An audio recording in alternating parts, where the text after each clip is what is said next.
नाज़रीन, अवामी न्यूज़ में ख़बरनि जो सिलसिलो जारी है। इन वक्त असीं तव्हांखे खिपरो में ख़बर ॾींदा हलूं त हेल्थ एमरजेंसी जे बावजूदि इस्पताल खिपरो में सफ़ाई जा इंतज़ाम अणपूरा हुजण सबबि ईंदड़ मरीज़नि सां सख़्त मसला पेश अचण लॻा आहिनि। कोरोना जे ख़तरे सबबि तालका इस्पताल खिपरो में क़ाइमु कयल आइसोलेशन वार्ड जे वॉशरूम जी हालत इंतिहाई ख़राब बणियल आहे। जॾहिं त तालका इस्पताल जे पार्कनि जी सफ़ाई न थियण ऐं वणनि खे पाणी न मिलण करे वण सुकण लॻा आहिनि। इस्पताल में दवाउनि जी खोट सबबि ग़रीब मरीज़ सख़्त परेशान आहिनि। जॾहिं त मरीज़नि मुताबिक़ इस्पताल में का बि गोरी नथी मिले। कोरोना जे अचण सबबि हालतूं ख़राब थी सघनि थियूं। मसला ये दवाई भाई बाहर की दे रहे हैं नीचे, अंदर कोई दवाई नहीं मिल रही बच्चों की।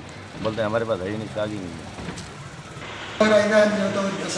इंफॉर्मेशन होती है जिले के बता इमिग्रेशन वाला वो ध्यान तो पुराना मन आया तो उन्हें बर्बाद में ट्रेस करें उनको पूछना है उनके सिम्टम वगैरह पूछना है जी। असा डॉक्टर हैं, असाम डॉक्टर हैं, असाम ड्यूटी के हैं, 24 कलाक डॉक्टर मौजूद हुए अस्पताल का खाली ना हुए 24 कलाक थे। कोरोना वायरस जो डेस्क है हमारे पास में उतने डेस्क पे डॉक्टर 24 कलाक मौजूद हुए। सफ़ाई जो असां सुबुह टाइम कयो असां पहिरीं बार शुरू में असांखे OPD बंदि कई वञे त जीअं एक्स्ट्रा मरीज़ न अचनि। मरीज़ जेतिरा घणा ईंदा उहे वधीक इन्फेक्टेड थींदा। मरीज़नि जी एक्स्ट्रा जरासीम जे फैलाव खे रोकण जे लाइ इहो ई तरीक़ो आहे त मरीज़नि जी अचवञ घटि में घटि हुजे। जेके मरीज़ जिन मरीज़नि में थोरी घणी खंघि ज़ुकाम वारी तकलीफ़ थोरी घणी तकलीफ़ वारा आहिनि, थोरी घणी तकलीफ़ जिन जो माण्हू वीचार करे सघे थो उहे मरीज़ अस्पताल न अचनि।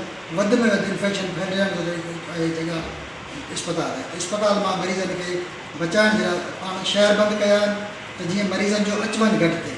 अस्पताल में उहे मरीज़ अगरि ईंदा, अगरि कोरोना वायरस जा मरीज़ बि हिते अस्पताल में ईंदा।